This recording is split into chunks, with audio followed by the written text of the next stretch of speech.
do you really just want to accept that it's time to slow down, relax, and wait to die? I mean, for 30 years? We're not dead yet, folks. And I believe we have something valuable to give. Hello, you are listening to the Late Bloomer Living podcast. I'm Yvonne Marchese, your host, and I'm so happy you're here. I created this podcast to give you inspiration and let you know you're not alone in feeling stuck in midlife. I also invite you to join the Age Agitators Club for women, where we come together monthly to hatch our plans for making waves as we age. Being part of this community for women will remind you on a regular basis that you're not too old, and it's never too late to do that thing you've been thinking about. You can find more information at latebloomerliving.com/community, and I hope to see you there. Hello, my friend.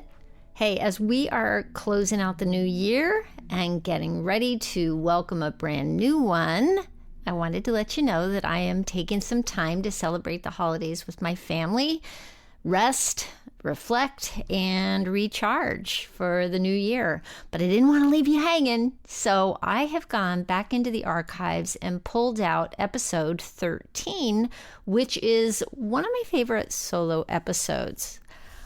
Why, you may ask? Well, first of all, I'm just a little baby podcaster. And the episode is all about embracing a beginner's mindset, facing your fears, and stepping into something new. Perfect themes for this time of year when we're reflecting on where we've been and setting intentions for where we're going. If you're feeling stuck, overwhelmed, or hesitant about trying something new, this episode is for you. In it, I share my personal journey of starting this podcast, including the doubts and challenges I faced and how I found my way forward by leaning into curiosity and taking small, brave steps. And my hope is that as you listen, you'll feel inspired to reframe your own thinking, reconnect with your dreams, and take the first step towards whatever it is that's calling you in the coming year. Whether it's a big reinvention or a small shift, it all starts with being willing to begin. So settle in, grab a journal and a cup of coffee if you want, and let's dive into this replay of episode 13. And I'll be back with new content next week in the new year. Until then, enjoy. Wow, it's episode 13, folks. I know that's not a huge milestone, but hey, it is a baker's dozen. I thought I'd go solo for this show, really as a little bit of a personal challenge. And I want to take a little time to reflect on the so short amount of time that I've been doing this. So what the heck am I going to talk about? If you've been listening from the beginning, you know that what I do here is mostly interviews with people who have in some way, shape, or form reinvented themselves in midlife. I've been aiming to tell you their stories in the hopes that it will inspire you to explore your next big adventure, your next chapter, so to say. I want to talk about reinvention, and I want to challenge the idea that as we get older, we don't have as much value to contribute to the world. That is, in fact, the reason I'm doing this podcast. In the last century or so, older people have been devalued by our society. The whole idea that when you turn 50, you're over the hill just doesn't ring true to me, especially now that we're living longer. I mean, seriously, many of us are going to live into our 80s. So if you're in your 40s or 50s now, that means that you have 30 or 40 years ahead of you. And do you really just want to accept that it's time to slow down, relax, and wait to die? I mean, for 30 years? We're not dead yet, folks. And I believe we have something valuable to give. So today, I'll start by talking a little bit about what my journey has been like so far in learning how to produce a podcast. I hope that in sharing my story, you'll find something in it for yourself. Guys, I have been having so much fun doing this. Well, at times I'm not sure fun is always the right word for it, but it has been just the right amount of challenge that I was seeking when I started down this path, and then some. First of all, I've been having to learn a bunch of tech stuff, and while that's been uncomfortable, I want those of you who are technophobes to know that it's not as hard as you might think to learn new technology. I mean, seriously, you can learn anything on YouTube, and I do mean anything. So if there's something you want to do that seems too difficult because of the learning curve involved with technology, please don't be stopped by that. Admittedly, looking things up on YouTube, it can be overwhelming because there's so much content, and let's face it, not all of it's good. But when I take enough time to really dig, I often find some angel out there who's putting out amazingly good, easy to follow tutorials. And once I find that person, I subscribe to their channel and I binge on everything they do. Okay, but yes, there is all that free content and it can be overwhelming. And sometimes you need someone to hold your hand. So find a coach or take a class. There's one thing I've noticed in the interviews I've done so far. It seems to be a unifying theme that all of the people I've spoken to have used teachers and coaches to help them get past the points in their life where they were stuck. And that includes me. For instance, when I decided I wanted to learn how to become a photographer, I signed up for a study from home program through the New York Institute of Photography to learn how to do professional photography. It took me 3 years to complete that program because I was working full time and I had small children to take care of. And you know, the learning process might take you some time too, but I'm not saying you need to go back to school like I did or enroll in college. You can take smaller bites. For instance, when I wanted to learn Photoshop, I started with a continuing education course, which helped me get past the fear of messing around in Photoshop. And let me tell you, Photoshop is a wonderful program, but it's also not intuitive, and there are 1,000 different ways to do things. So anyway, there's also the idea of what they call just-in-time learning. I'm putting quotes around just-in-time. That's where YouTube and Google searches come in. And what that means is you look up what you need in the moment that you need it, and you do it in small bites just in time. For example, when I needed to learn more in Photoshop in order to figure out a particular problem, like how to clear up blemishes on somebody's face or wrinkles. Anyway, after searching, I found a great teacher on YouTube. His name is Aaron Nace, by the way, and his YouTube channel is called Flern. For anyone who wants to learn Photoshop, that's spelled Phlearn. He's the bomb. Anyway, I would bookmark his tutorials, and whenever I needed to swap heads in a family photo, I would revisit his step-by-step tutorial. And honestly, I have to revisit it every time I want to swap heads. Another awesome resource for me in just-in-time learning has been Creative Live. They sell all kinds of courses, and I highly recommend you check them out. And no, I'm not getting paid to say that, although Creative Live, if you're listening, I'm open to that. Anyway, when I was hired to shoot my first wedding, as an example, oh my gosh, I was so excited and completely terrified. So I bought a course on Creative Live that frankly saved my butt. Susan Stripling's course on creative wedding photography is one that I go back to over and over again. Another example is from a couple of years ago when I wanted to figure out how to make my photography business less seasonal. So family photography seems to happen mostly in the fall and spring. Everybody wants their Christmas photos done in the fall. So I found an amazing course in this search that taught me how to do personal branding photography, and it was by Jamie Swanson. It was awesome. It was an investment, at least by my standards. I put down a decent chunk of change to do her 6-week course. And then I followed it up by investing in her membership group so I could continue to learn and practice how to do personal branding photography. Plus, I was in there with a bunch of other photographers sorting through things. So I kept learning how to market it. I will tell you that investment was worth every penny. I ended up pivoting my photography business to really focus on branding photography, and it's helped me become busy year-round as I've added it to my family photography offerings. In her class, I learned how to put together a landing page for marketing.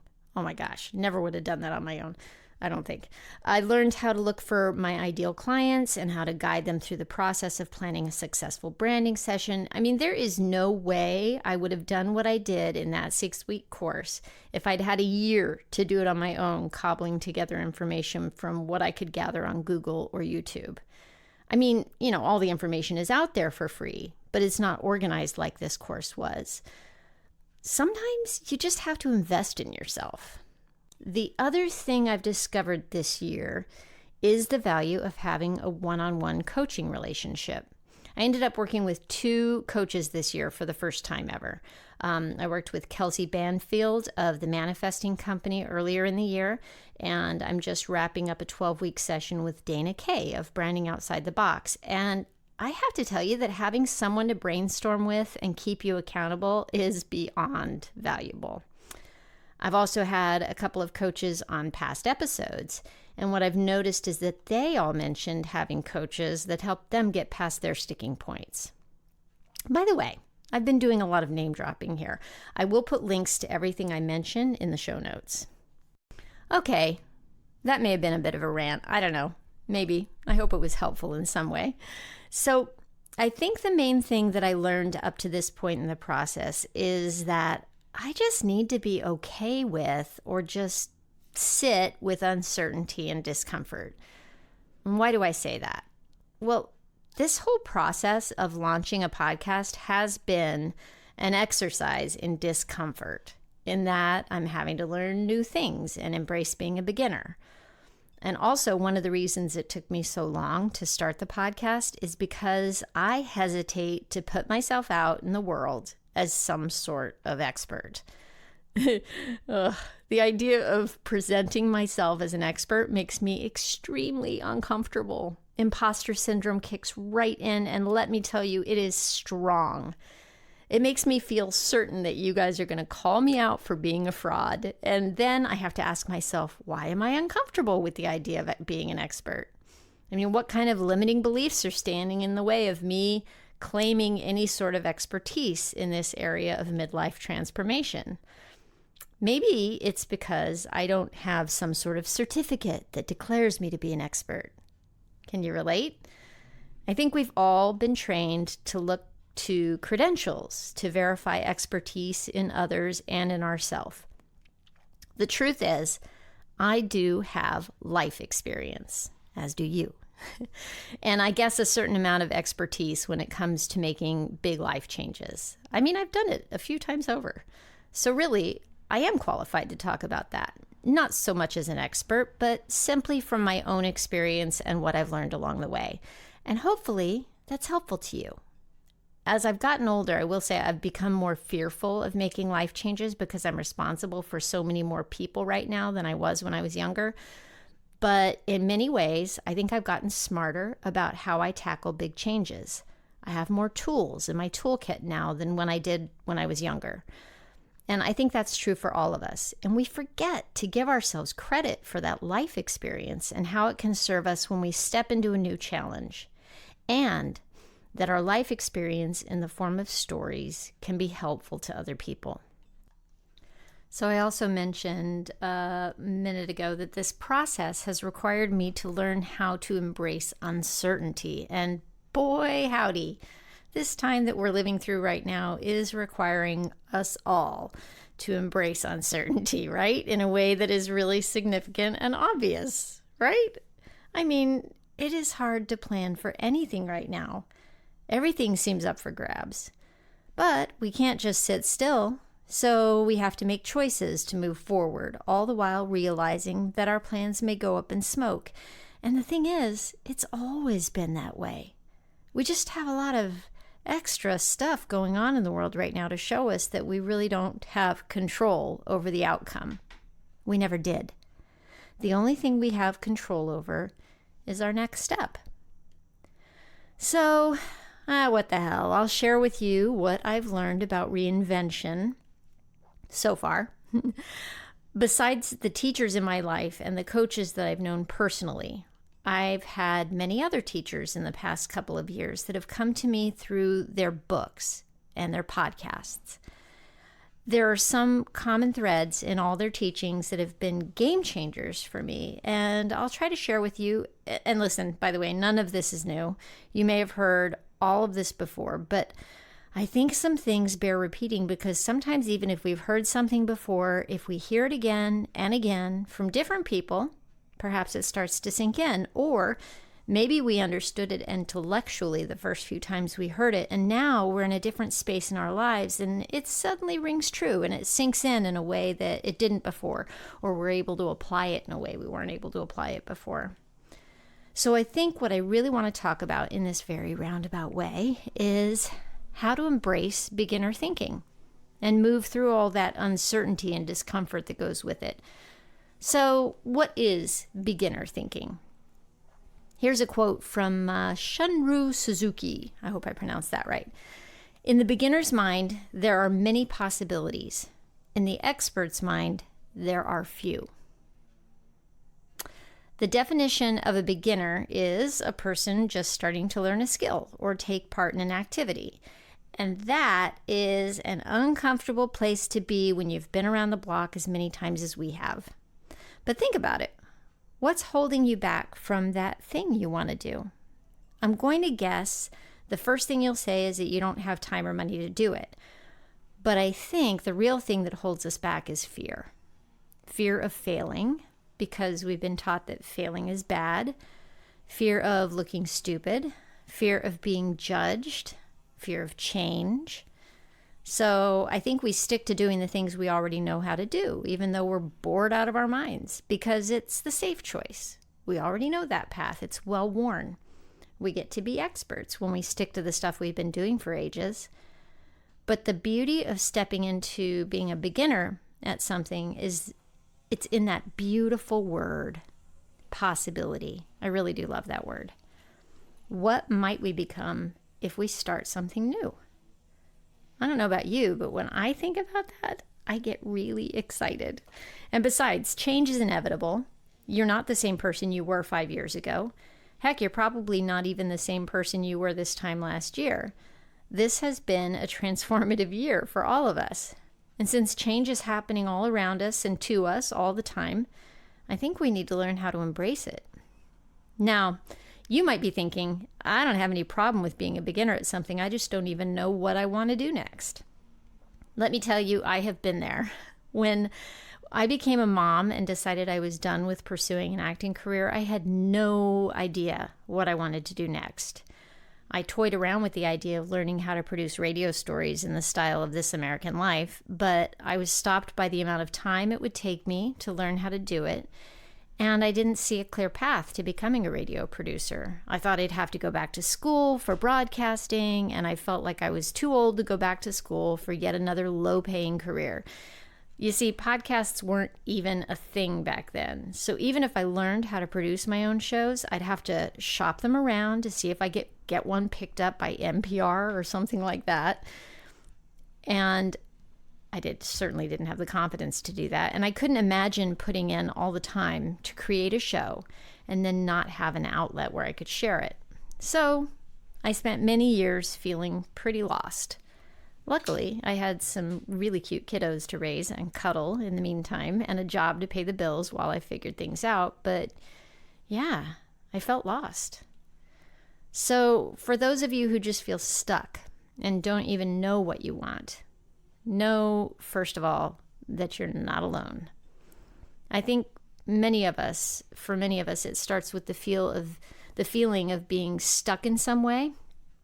And maybe we're not even sure why we're feeling that way. We may not even know what we want to do. So the first step is to notice your thoughts. It's really all about awareness.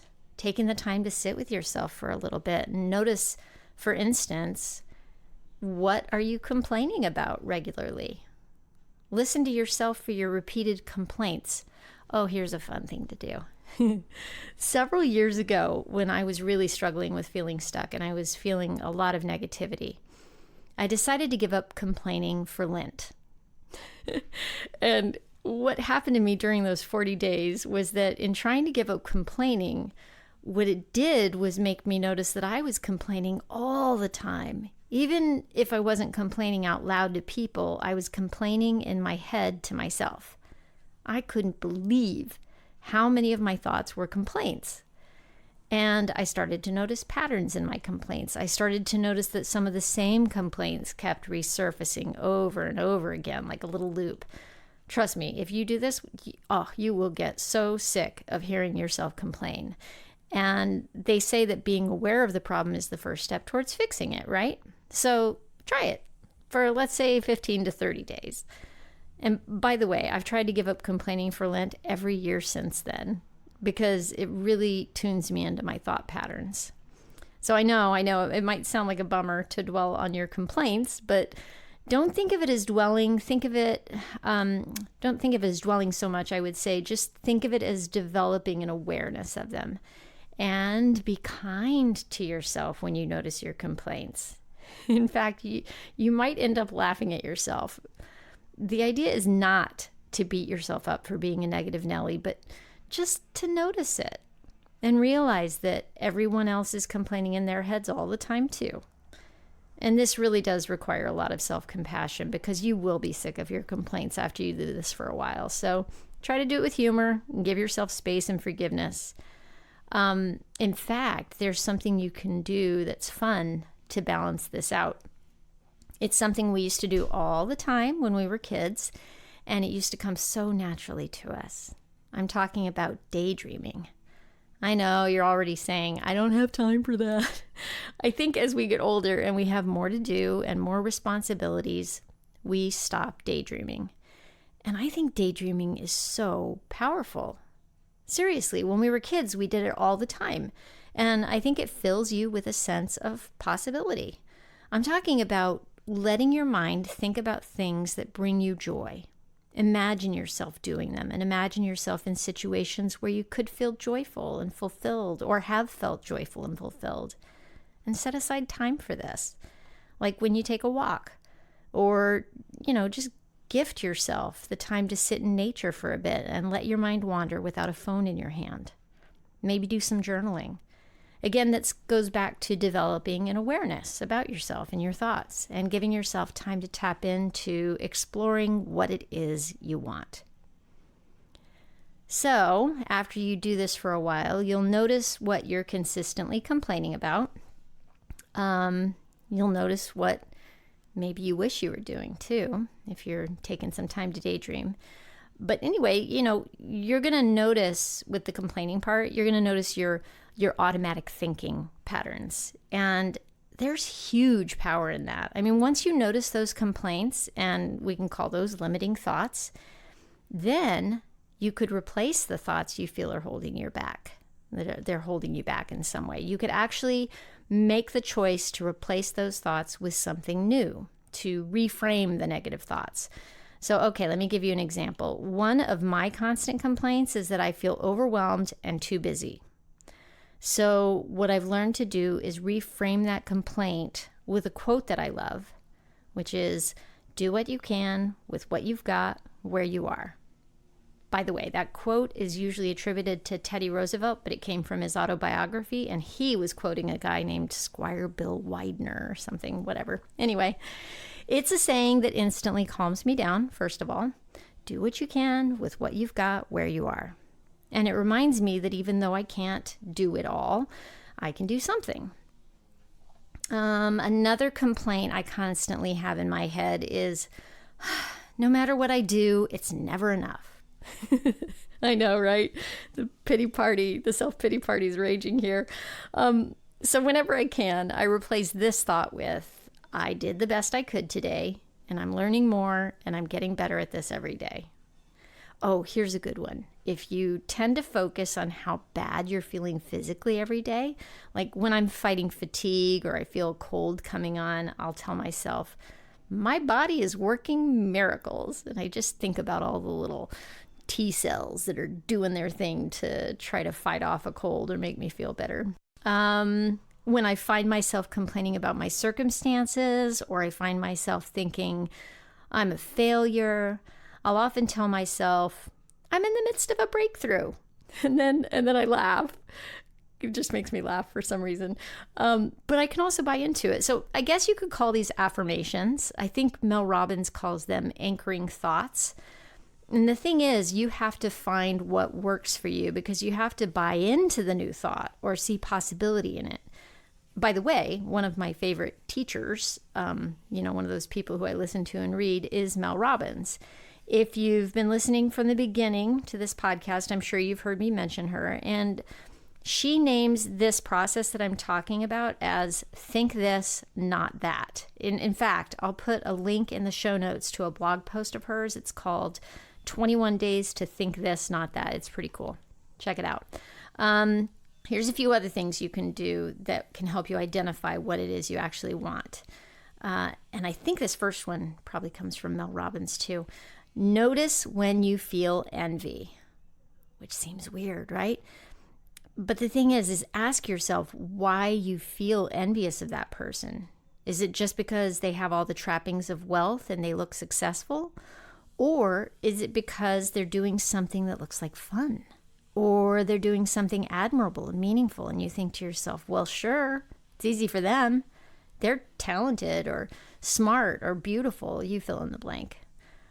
But anyway, then picture yourself doing what they're doing and notice how that makes you feel. Do you feel excited, lighter, maybe a little giddy?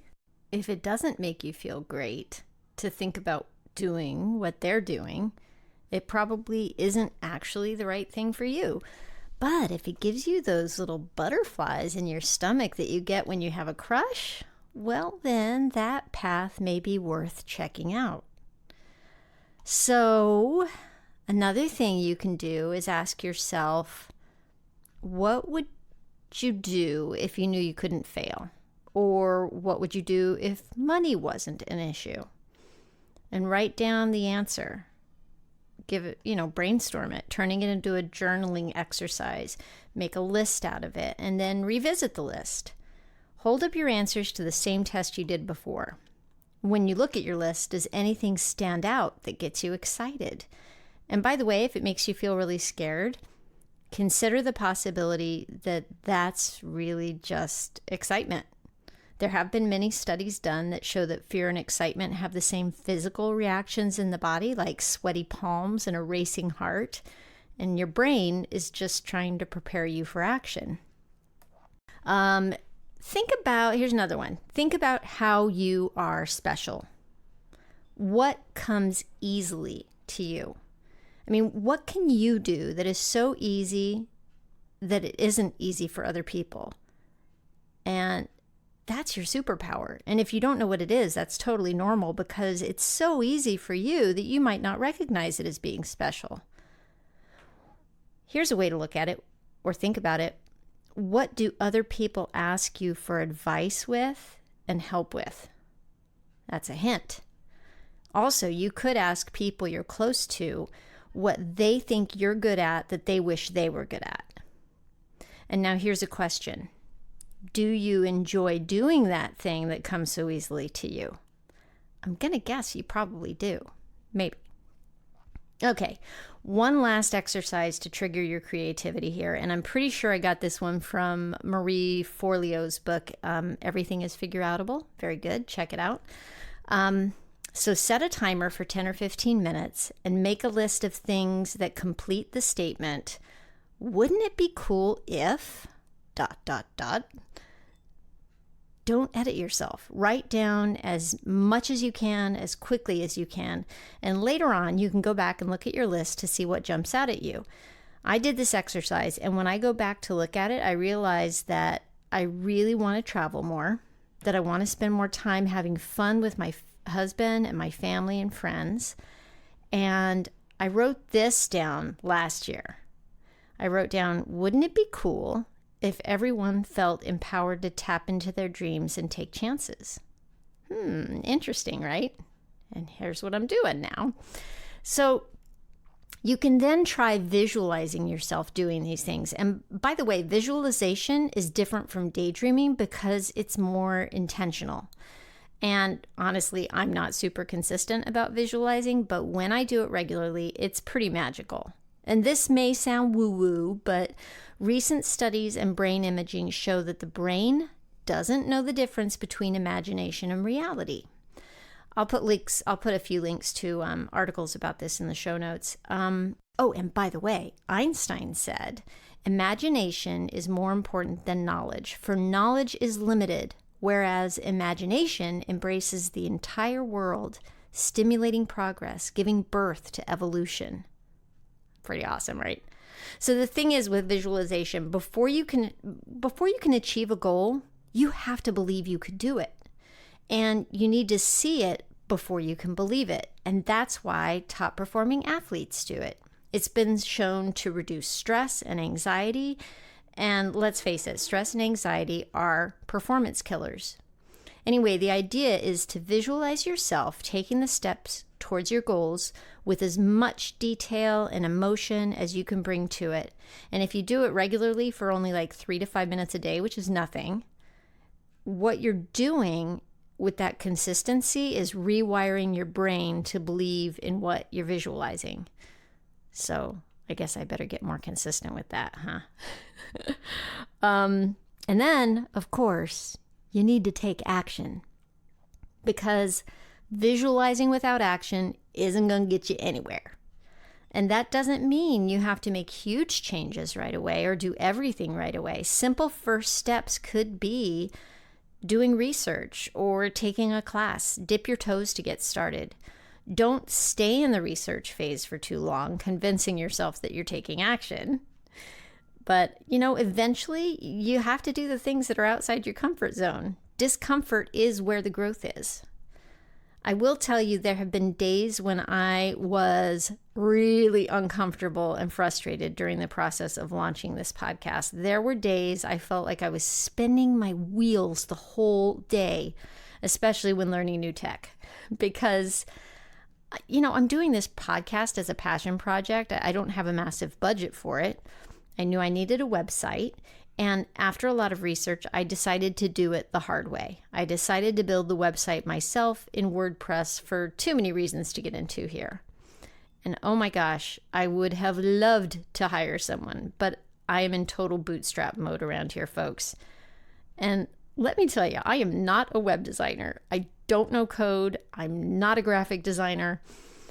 So I had to do a lot of research to figure out how to do something that would be easy for someone who does it all the time. But for me, it was a heavy lift.